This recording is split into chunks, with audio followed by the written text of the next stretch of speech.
محبت شان ہے مرکز مسلم لیگ۔ نحمدہ و نصلی علی رسول الکریم، اما بعد۔ چودھری محمد عرفان محیز، امیدوار N76 ڈسٹرکٹ ناروال، آپ سے مخاطب ہوں۔ ناروال ضلع چڑھتے ہوئے سورج کی سرزمین ہے، اور ناروال ضلع میں اس وقت جتنی محرومی ہے، لوگوں میں جتنی مایوسی ہے، آپ اس کا اندازہ ہی نہیں کر سکتے۔ بدقسمتی سے ناروال ضلع کے اندر آج تک کی سیاست نے جو کیا ہے، وہ سوائے بیان بازی کے، لوگوں کو خواب دکھانے کے اور لوگوں کو بیوقوف بنانے کے کچھ بھی نہیں کیا۔ مثال کے طور پہ اگر میں تعلیم کی بات کروں تو آپ یقین مانیے، لوگوں کو یہ سمجھ ہے کہ ناروال کے اندر 3 بڑی یونیورسٹیز بن گئی ہیں تو ناروال میں لوگوں کو تعلیم مل گئی ہے،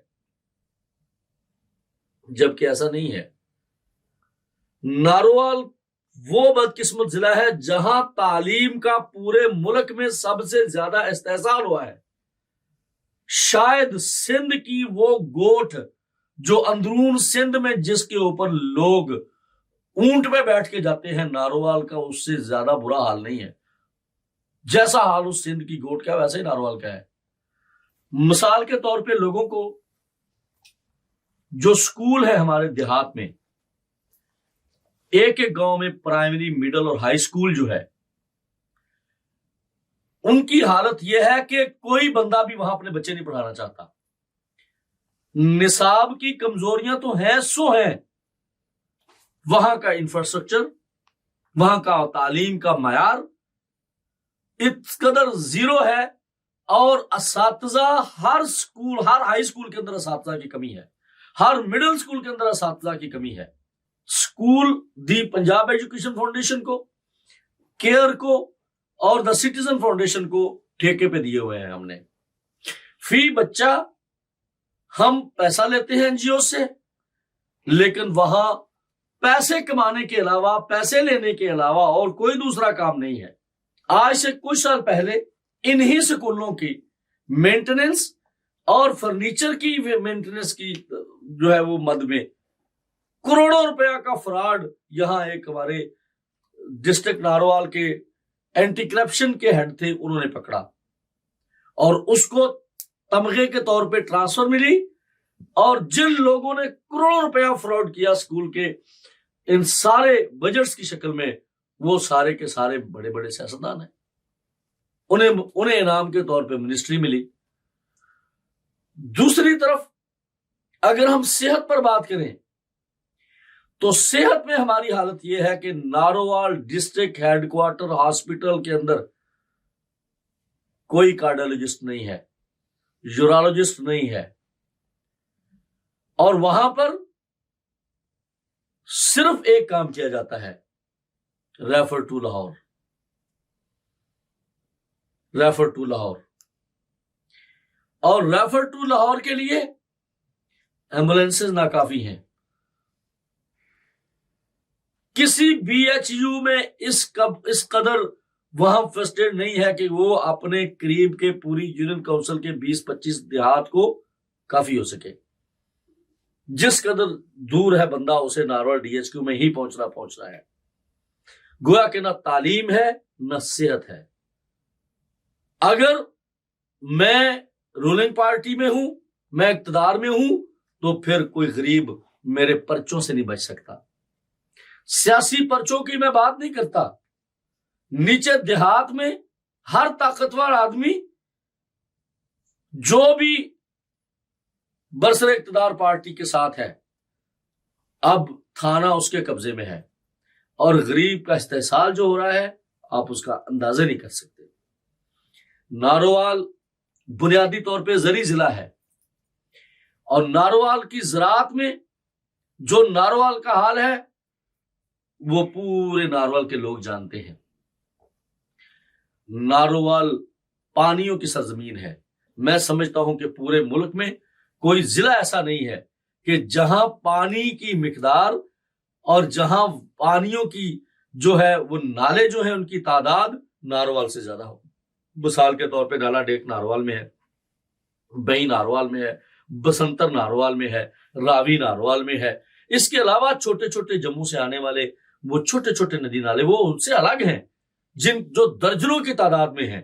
ناروال کے سیاستدان نے کبھی اس کے پانیوں کو, ان نالوں کو پلان نہیں کیا کہ یہاں ناروال کے لوگ, ناروال کے ذمہ دار اپنی فصلوں کو وہ پانی لگا سکے. آج تک نہیں ہو سکا. وہ پانی سارے کا سارا راوی میں آتا ہے اور راوی سے بہہ کے سمندر میں نکل جاتا ہے, ضائع ہو جاتا ہے.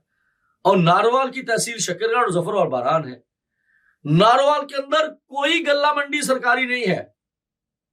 سرکاری غلہ منڈی نہ ہونے کا مطلب یہ ہے کہ جس کا جو چیز چاہے گا وہ اس ریٹ پہ ذمہ دار سے اپنی فصل خریدے گا, اور ذمہ دار فی ایکڑ نہیں فی من کے پیچھے خسارہ کھاتا ہے.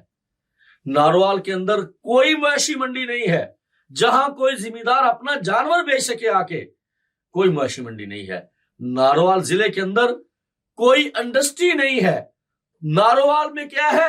ناروال میں آپ پیدا ہوں گے, سرکاری تعلیم آپ کے مقدر میں نہیں, آپ پرائیویٹ سیکٹر میں جائیں گے, پرائیویٹ سیکٹر میں پڑھیں گے, اور پرائیویٹ سیکٹر میں پڑھ کے آپ جاب کرنے کہاں جائیں گے؟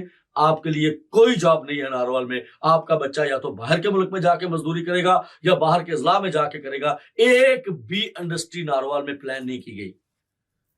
ناروال کی ہر ماں کو مرنے کے بعد, ناروال کے ہر باپ کو مرنے کے بعد اپنے مزدور بیٹے کا انتظار رہتا ہے. ہر ماں کی میت انتظار کرتی ہے, ہر باپ کی میت انتظار کرتی ہے کہ اس کا بیٹا باہر سے آئے گا, مزدور باہر سے آئے گا اور تب اس کی تدفین ہوگی. یہ حال ہے میرے ناروال کا. میرا ناروال مسائلستان کا گڑھ بن چکا ہے, لیکن میرے ناروال کا منسٹر احسن اقبال ہمیشہ لوگوں کو جلسے میں ایک بات سکھاتا ہے, دیکھیں جی اگر آپ موٹر سائیکل دے دیں گے اس بندے کو جس کو موٹر سائیکل چلانا نہیں آتی تو وہ ایکسیڈنٹ کر دے گا. اور صاحب آپ نے ایکسیڈنٹ کرنے والا تو پھر بھی بچ گیا, ہم نے اس کی موٹر سائیکل ٹوٹی ہوئی ٹھیک کرا لی, آپ تو موٹر سائیکل چوری کر کے لے جاتے ہیں. اب آپ کا کیا کریں؟ آپ تو میرے ناروال کی موٹر سائیکل ہر دفعہ چوری کر جاتے ہیں. میرے ناروال کی بچوں کی تعلیم آپ چوری کر گئے, میرے ناروال کے بچوں کی صحت آپ چوری کر گئے, میرے ناروال کی مواصلات آپ چوری کر گئے, میرے ناروال کی مویشی منڈی غلہ منڈی آپ چوری کر گئے, میرے ناروال کے کسان کا استحصال آپ کر گئے. اور میں سچی بات ہے دل کڑتا ہے جب یہ دیکھتا ہوں کہ اتنے بڑے نام کے نیچے اتنے چھوٹے کام ہیں کہ ناروال کا ضلع اس وقت مسالستان بنا ہوا ہے. اگر آپ ناروال شہر کی حالت لیں, 1 منٹ کی بارش ہو تو 1 ہفتہ ہماری بہو بیٹیوں کو شلواریں کو اٹھا کر بازاروں میں گندے پانیوں میں گٹروں میں چلنا پڑتا ہے. 1 ہفتہ ناروال کی گلی اور مین بازار سے پانی خشک نہیں ہوتا. یہ حالت ہے میرے ناروال کی. لیکن انشاءاللہ اب ہم میدان میں ہیں اور ہم سنواریں گے ناروال کی تقدیر کو, ہم بنائیں گے ناروال کو انشاءاللہ. آپ 8 فروری کو کرسی کے نشان پر مہر لگائیے. یہ کرسی کا نشان آپ کی تعلیم کا نشان ہے, کرسی آپ کی ترقی کا نشان ہے, کرسی آپ کی عزت کا نشان ہے, کرسی آپ کے وقار کا نشان ہے. یہ ٹھگوں اور چوروں کی کرسی نہیں ہے, یہ منشیات فروشوں اور ناجائز قبضہ مافیا کی کرسی نہیں ہے, یہ آپ کی کرسی ہے. کرسی پہ مہر لگائیے, یہ آپ کی تعمیر اور آپ کی ترقی, آپ کی خوشحالی کی کرسی ہے. یہ کرسی آپ کی کرسی ہے. کرسی پہ مہر لگائیے, ناروال کی ترقی پر مہر لگائیے. آپ اپنا بہت سا خیال رکھیے گا. اللہ آپ کا حامی و ناصر ہو. اللہ حافظ. محبت شان ہے مرکز مسلم لیگ.